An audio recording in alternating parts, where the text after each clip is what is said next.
ഞാൻ ഈ വീഡിയോയിൽ പറയാൻ പോകുന്നത് കഴിഞ്ഞ ഒരു ദിവസം മുമ്പ് ഛത്തീസ്ഗഡ് ആദിവാസി ക്രിസ്ത്യൻ ലീഡർ അരുൺ പന്നലാലിൻ്റെ ഇൻ്റർവ്യൂ എടുത്തു. ആ ഇൻ്റർവ്യൂവിൻ്റെ അകത്ത് ഓഡിയോ ശരിയായില്ല. അതുകൊണ്ട് ആൾക്കാർക്ക് പലതും മനസ്സിലാക്കാൻ സാധിച്ചില്ല. അതിൻ്റെ എന്താണ് അദ്ദേഹം പറഞ്ഞത് അതിൻ്റെ മലയാളമാണ് ഈ വീഡിയോയിൽ പറയാൻ ഉദ്ദേശിക്കുക. അതിനു മുമ്പ് ഇത് എൻ്റെ വീഡിയോ ശ്രദ്ധിക്കുന്ന പല മലയാളികൾക്കും പ്രത്യേകിച്ച് സംഘപരിവാറുകാരനും അറിയാത്തൊരു ചരിത്രം ഞാൻ പറയാം. അതായത് 1990കളുടെ 1900, അതായത് 2000 വർഷത്തെ 1900, ഏകദേശം 100 വർഷം മുമ്പ് ആസാം, ഇന്നത്തെ പഴയ ആസാം ഉൾപ്പെടെയാണ് ഈ മേഘാലയ എന്ന് പറയുന്ന റീജിയൻ. അവിടെ ഗോർ എന്ന് പറയുന്ന ഒരു ട്രൈബൽ ഹോസ്റ്റൈൽ ട്രൈബ്സ് ഉണ്ടായിരുന്നു. ഭയങ്കര ശക്തമായി ഏറ്റവും കൂടുതൽ ഉണ്ടായിരുന്ന ഒരു ട്രൈബൽ കമ്മ്യൂണിറ്റിയാണത്. അപ്പോൾ ആ സമയത്ത് ഈ ഇംഗ്ലണ്ടിൽ നിന്ന് 2ഓളം മിഷണറീസ് ഇന്ത്യയിൽ വരുന്നു, നോർത്ത് ഈസ്റ്റിൽ. അപ്പം അതിനകത്ത് അവരുടെ വില്ലേജിലുള്ള നാപ്ചിൻ എന്ന് പറയുന്ന ഒരാൾ ഈ ക്രൈസ്റ്റ് ബിലീവർ ആവുന്നു. മനസ്സിലാക്കുക, ആ ട്രൈബ് എന്ന് പറയുന്നത് മനുഷ്യനെ വരെ തിന്നുന്ന ട്രൈബായിരുന്നു ഈ പറയുന്ന ഈ ഗോർ എന്ന് പറയുന്ന ട്രൈബ്. ഗോര എന്ന് പറയുന്ന ട്രൈബ് ഇന്നത് മേഘാലയയിലാണ്. അപ്പോൾ അതിനകത്തൊരു ഫാമിലി, ഒരു പിതാവ്, 2 കുട്ടികൾ, വൈഫ്, അവർ കൺവേർട്ട് ചെയ്ത് ക്രിസ്ത്യൻ ബിലീഫ്സിലായി. അപ്പോൾ അവിടുത്തെ അന്നത്തെ ഈ ട്രൈബ്സിൻ്റെ ലീഡർ, അതായത് ഭരിക്കുന്ന അവിടുത്തെ ലോക്കൽ രാജാവ് ഇയാളെ വിളിക്കുന്നു, ആ പബ്ലിക്കിൻ്റെ ആൾക്കൂട്ടത്തിൽ ഇരുത്തുന്നു. ഇപ്പം ഇവരോട് പറയുന്നു, നിങ്ങൾ ഈ പറയുന്ന ക്രിസ്ത്യൻ ബിലീഫ്സിൽ നിന്നും തിരിച്ചു പോകാൻ സാധിക്കുമോ? അവരുടെ മുമ്പിൽ വെച്ച് ചോദിക്കുകയാണ്. ആൾക്കൂട്ടത്തെയും വിളിച്ചിട്ടുണ്ട്. ഈ പറയുന്ന ലണ്ടനിൽ വന്ന ഈ മിഷണറിമാരും അവിടെ ഉണ്ട്. ആദ്യം അയാൾ പറഞ്ഞ് തിരിച്ചു പോകാൻ തയ്യാറല്ല. അയാൾ ആ ബിലീഫ്സിൽ തന്നെ ഉറച്ചു നിൽക്കുക. Not turning back. ഞങ്ങൾ തിരിഞ്ഞു പോകാൻ തയ്യാറല്ല. ആ വാക്കാണ് ഉപയോഗിക്കുന്നത്, നോട്ട് ടേണിങ് ബാക്ക്. ആ ഭാഷയിലാണ് ഇത് പറയുന്നത്. അപ്പോൾ ഇയാളുടെ 2 മക്കളെയും കൊന്നു. അപ്പോൾ അതിനുശേഷം വീണ്ടും ചോദിച്ചു, തിരിച്ചു പോകാൻ തയ്യാറാണോ? അല്ല, അയാളെ കൊന്നു. അയാളുടെ ഭാര്യയെ കൊന്നു. വീണ്ടും ചോദിക്കുന്നു, തിരിച്ചു പോകാൻ തയ്യാറാണ്. എന്ന് വെച്ച് കഴിഞ്ഞാൽ ആരോ ഈ ശൂലം പോലുള്ള സംഭവം കുത്തിയിട്ടാണ്, കാട്ടുജാതിക്കാരുടെ അത് കുത്തിയിട്ടാണ് ഇത് കൊല്ലുന്നത്. അത് എറിഞ്ഞിട്ടാണ് കൊല്ലുന്നത്. ഇതൊക്കെ വെൽ ഡോക്യുമെൻറ്റഡ് ആണ്. നിങ്ങൾക്കിത് ഗൂഗിളിലാണെങ്കിലും ഒക്കെ പോയി നോക്കാവുന്ന ചരിത്രമാണ്. പിന്നീട് അയാളോട് ചോദിച്ചു. അയാൾ പറഞ്ഞു, നോട്ട് ടേണിങ് ബാക്ക്. തിരിച്ച് ഞാൻ പോകാൻ തയ്യാറല്ല. അയാളെയും കൊന്നു. ആ വാക്കുകൾ ഉപയോഗിച്ചിട്ട് അവിടെയുള്ള ആദിവാസികൾ, അതായത് കേട്ടു നിന്ന ആൾക്കാർ ഒരു പാട്ടുണ്ടാക്കി. അന്നത്തെ ആസാമീസ്, ഈ പറയുന്ന ഗോരോ, ഈ കാട്ടുജാതിക്കാരുടെ ഭാഷയിൽ നോട്ട് ടേണിങ് ബാക്ക് എന്ന് പറയുന്ന ആ പാട്ട്. അത് ഇന്ത്യയിൽ നിന്നും ഉണ്ടായ പാട്ടാണ്. അത് പിന്നെ ട്രാൻസ്ലേറ്റ് ചെയ്ത് ഇംഗ്ലീഷ് ഭാഷയിലൊക്കെ പോയി ഏകദേശം ഇന്നോളം വരെ ഏകദേശം 100 കോടിയിലധികം, ഏകദേശം 200ഓളം ഭാഷയിൽ ട്രാൻസ്ലേറ്റ് ചെയ്ത പാട്ടാണ് നോട്ട് ടേണിങ് ബാക്ക് എന്ന് പറയുന്ന ഈ പാട്ട്. നിങ്ങൾക്കത് യൂട്യൂബിലും ഗൂഗിളിലും ഒക്കെ കാണാൻ സാധിക്കും. അതായത് സംഘപരിവാറുകാരും മനസ്സിലാക്കുക, ഈ നോട്ട് ടേണിങ് ബാക്ക് എന്ന് പറഞ്ഞ ആ വില്ലേജ് അതിനുശേഷം ഏകദേശം 5 വർഷം എടുത്തില്ല ആ വില്ലേജ് കംപ്ലീറ്റ് അത് കൺവേർട്ടഡായി. അങ്ങനെയാണ് മേഘാലയ എന്ന് പറയുന്ന ആ സ്റ്റേറ്റ്, ഈ നോർത്ത് ഈസ്റ്റ് എന്ന് പറഞ്ഞ സ്റ്റേറ്റിനകത്ത് ഏകദേശം 90-95% ക്രിസ്ത്യൻ ഫെയ്ത്ത് ആ രീതിയിലോട്ട് പോയത്. ആ ചരിത്രമുണ്ട് ഇന്ത്യയിൽ. അല്ല, നിങ്ങൾ ഈ പറയുന്ന ചരിത്രമല്ല. കാരണം നിങ്ങൾ ഈ പറയുന്ന പല ചരിത്രങ്ങളും ഇതിന് ബേസിക്കലി അർത്ഥമില്ലാത്ത ചരിത്രം, ഡോക്യുമെൻറ്റേഷൻ ഇല്ലാത്ത ചരിത്രമായി പറയുന്നത്. ഇത് കൃത്യമായ ചരിത്രം എഴുതി വെച്ചിട്ടുണ്ട്. നോട്ട് ടേണിങ് ബാക്ക് എന്ന് പറഞ്ഞ ഈ പാട്ട് എങ്ങനെയാണ് ഉണ്ടായത്, എങ്ങനെയാണിത് ഗ്ലോബലായിട്ട് ഇത്ര പ്രശസ്തമായത് എന്ന് നിങ്ങൾക്കിത് യൂട്യൂബിലൊക്കെ ഈ പാട്ടുകൾ നോക്കുവാണെങ്കിൽ ഈ not turning back gospel song എന്ന് അടിച്ചാൽ മതി, നിങ്ങൾക്ക് മനസ്സിലാക്കാൻ സാധിക്കും. ഇനി നമുക്ക് കാരണം ഈ ഘർ വാപ്പസി ഛത്തീസ്ഗഡിൽ വലിയ സംഭവമായിട്ട് നിങ്ങൾ നടത്തുമ്പോൾ ഞാനിതിൻ്റെ യാഥാർത്ഥ്യം പറഞ്ഞു. ഈ പറയുന്ന പല ആൾക്കാരുടെ കാല് കഴുകിക്കഴിഞ്ഞാൽ എങ്ങനെയാണ് ഘർ വാപ്പസി ആവുന്നത്? കാല് കഴുകും, വീണ്ടും അവൻ്റെ വിശ്വാസത്തിലോട്ട് അവനങ്ങ് പോവുക. ഇതേ ഉള്ളൂ അവിടെ നടക്കുന്നത്. അതിൻ്റെ അകത്ത് നടക്കുന്ന നോട്ട് ടേണിങ് ബാക്ക് തന്നെയാണ്. അല്ലെങ്കിൽ ഈ അരുൺ പന്നലാലിൻ്റെ ഇൻ്റർവ്യൂവിനകത്ത് പറയുന്നത് ഛത്തീസ്ഗഡിൽ ഏകദേശം 11ഓളം കോൺസ്റ്റിറ്റ്യുവൻസികൾ, അതായത് അസംബ്ലി കോൺസ്റ്റിറ്റ്യുവൻസി, അതിനകത്ത് ക്രിസ്ത്യൻ, അതായത് ട്രൈബൽ ക്രിസ്ത്യൻസ് വോട്ട് ചെയ്താൽ മതി. അവിടെ 11 ഈ ട്രൈബൽ ക്രിസ്ത്യൻസിൻ്റെ ആൾക്കാർ ജയിക്കും ഡയറക്റ്റായിട്ട്. അതിന് കോൺഗ്രസിൻ്റെ BJPയുടെ സഹായമൊന്നുമില്ല. അതുകൊണ്ടാണ് ആ ഇൻ്റർവ്യൂവിൽ പറയുന്നത് അവിടെയുള്ള BJPക്കകത്തൊരു വലിയ വിഭാഗത്തിന് അവിടെ ട്രൈബൽ ക്രിസ്ത്യൻസിനെ സപ്പോർട്ട് ചെയ്യുന്നവരാണ്. കാരണം അവർക്ക് അവിടെ ഇലക്ഷനും പഞ്ചായത്തിനും ഒക്കെ ജയിക്കണം. അതാണ് അതിൻ്റെ അകത്ത് അടിയുണ്ടാവുന്ന, ഇൻഫൈറ്റിംഗ് ഉണ്ടാകുന്നതിൻ്റെ കാര്യം. ഇനി എന്തുവാണ് ഈ ഛത്തീസ്ഗഡിൻ്റെ ഈ ബസ്തറാണെങ്കിലും അംബികാപൂരാണെങ്കിലും അതേപോലെ തന്നെ സുഗ്മയാണെങ്കിലും ഇവിടെയൊക്കെ സംഭവിക്കുന്നത്? അവിടെ ചർച്ചകൾ അടിച്ചു പൊളിക്കുന്നുണ്ട് കൃത്യമായിട്ട്. ഈ പറയുന്ന അവർ ഭയന്നിട്ടാണ് ഈ പറയുന്ന സംഘപരിവാർ ഇത് ചെയ്യുന്നത്. കാരണം ഇവർക്ക് നമ്മൾ ഉദ്ദേശിക്കുന്ന സംഭവം എന്ന് പറയുന്നത് ഇത് ഈ കഴിഞ്ഞ 15 കൊല്ലം കൊണ്ടാണ് ഇത് വൈഡ് സ്പ്രെഡ് ആവുന്നത്. ഉറപ്പായിട്ടും മലയാളികളായ ഏകദേശം 70% ആൾക്കാർ കേരളത്തിൽ നിന്ന് വന്നവരാണ് ഈ പറയുന്ന ഗോസ്പൽ അവിടെ ഉണ്ടാക്കിയത്. ഇപ്പം നിങ്ങൾ ചോദിക്കാം, ഞാൻ എന്തുകൊണ്ടാണ് ക്രിസ്ത്യൻ ഗോസ്പലിനെ സപ്പോർട്ട് ചെയ്യുന്നത് ചോദ്യമാണ് എൻ്റെ പല സുഹൃത്തുക്കളും ചോദിച്ചു. അതിനകത്ത് എനിക്ക് ഒറ്റ മറുപടിയേ ഉള്ളൂ. അതായത് എനിക്ക് ഈ ആദിവാസികളെയും ദളിറ്റ്സിനെയും മനുഷ്യൻ്റെ കൂടെ നിർത്തിയാണ് അവരെ മുന്നോട്ട് കൊണ്ടുപോകേണ്ടത്. അവിടെ ജാതി മതം പറഞ്ഞിട്ട് അവരെ മാറ്റി നിർത്തുന്നതിനോട് എനിക്ക് യോജിക്കാൻ സാധിക്കുന്നില്ല 1% പോലും. ഇത് കോൺഗ്രസും ഇതിനേക്കാൾ വിഭിന്നമൊന്നുമല്ല. കോൺഗ്രസ് ഇരുന്ന സമയത്തും ഈ പറയുന്ന ആദിവാസികളെ ഈ പറയുന്ന ദളിറ്റ്സിനെ മാറ്റി നിർത്തുമായിരുന്നു. കാരണം ഇന്ത്യയിൽ അപ്പർ കാസ്റ്റിനകത്തുണ്ടായ സംഭവമാണ് ഈ ജാതീയത എന്ന് പറയുന്നത്. അതായത് ബാക്ക്വേർഡ് ക്ലാസ്സിനെ ഈ പറയുന്ന ആദിവാസികൾ അവർ മനുഷ്യരായിട്ട് കാണുന്നില്ല. അവർക്ക് എഡ്യൂക്കേഷൻ കൊടുക്കാൻ തയ്യാറാകുന്നില്ല.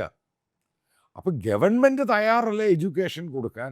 ഗവൺമെൻറ് പേരിന് വേണ്ടി എഡ്യൂക്കേഷൻ കൊടുക്കുന്നു. അവിടെ പഠിപ്പിക്കാൻ ആൾക്കാരില്ല. കാരണം അപ്പർ കാസ്റ്റ് പോയി പഠിപ്പിക്കണം. ഈ ഒരു സന്ദർഭത്തിൽ ഈ ക്രിസ്ത്യൻ മിഷണറീസ് അവിടെ പോയി അവരെ പഠിപ്പിക്കുന്നു. അത് ഫെയ്ത്ത് ആണെങ്കിൽ ഫെയ്ത്ത്. മനുഷ്യൻ നന്നായാൽ മതി, മതം നന്നാകാനല്ല ഞാൻ ഈ പറയുന്നത്.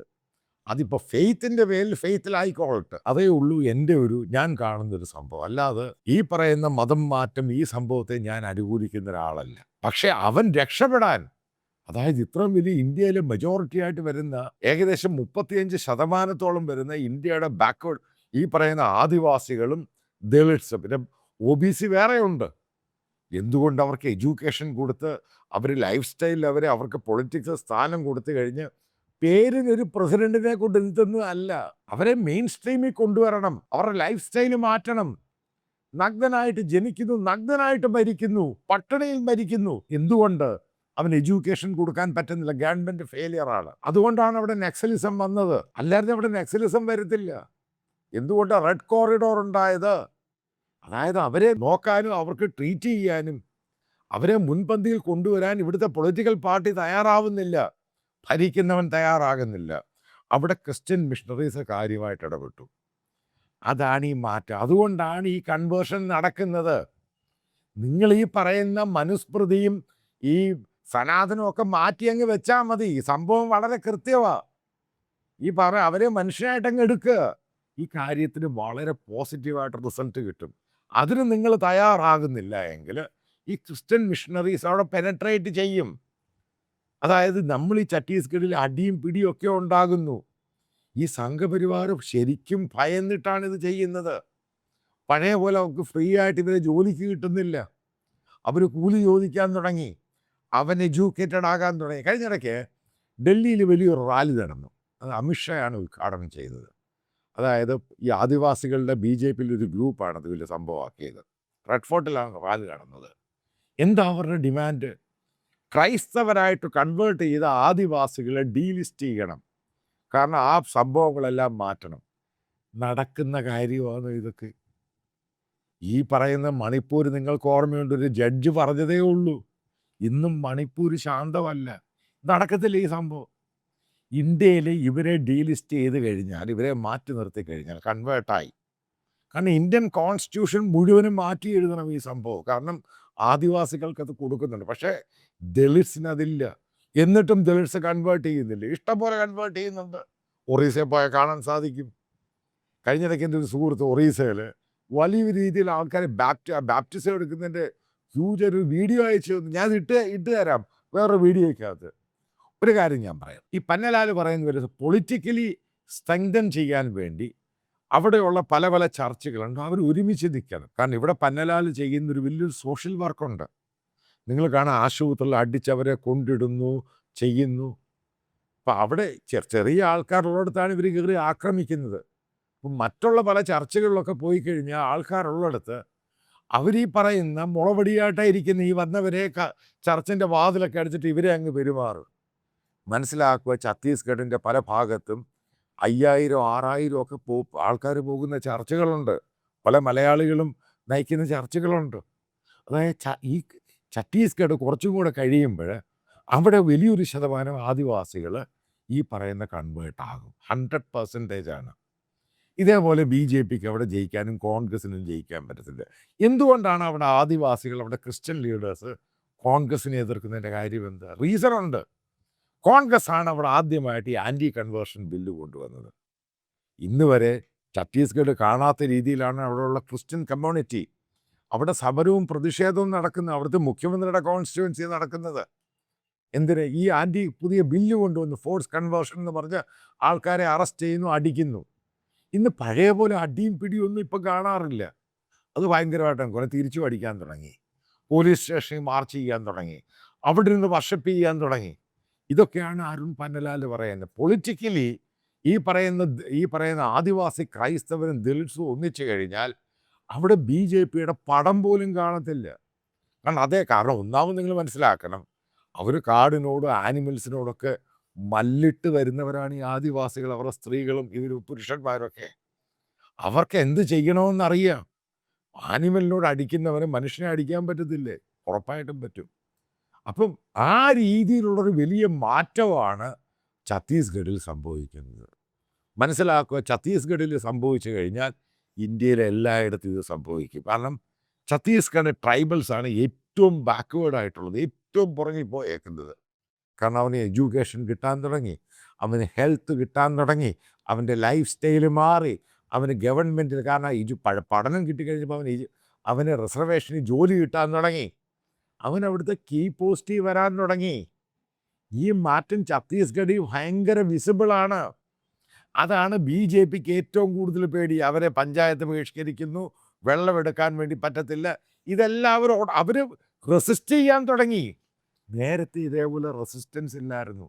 കാരണം ഈ പന്നലാൽ എന്ന് പറഞ്ഞ ആ കൂട്ടർ അവർ പലയിടത്തും പോയി ആൾക്കാരെ എഡ്യൂക്കേറ്റ് ചെയ്യാൻ തുടങ്ങി. അവർക്ക് പറഞ്ഞു കൊടുത്തു, നിങ്ങൾ ഇന്ത്യക്കാരനാണ്, ഇന്ത്യൻ സിറ്റിസണാണ്, നിങ്ങളുടെ റൈറ്റാണ്, നിങ്ങൾ ആരെ ആരാധിക്കേണ്ടത്, എന്താണ് ചെയ്യേണ്ടത്, എന്ത് പഠിക്കണം, എന്ത് പഠിക്കേണ്ട, അവരെ കാരണം എഡ്യൂക്കേഷനാണ് ഏറ്റവും വലിയ സംഭവം. ആ എഡ്യൂക്കേഷൻ കിട്ടിക്കഴിഞ്ഞപ്പോഴാണ് ഈ സനാതനവും RSSും ഈ പറയുന്ന മനുസ്മൃതിയും അവരുടെ അടുത്ത് ദൂരെ കളഞ്ഞത്.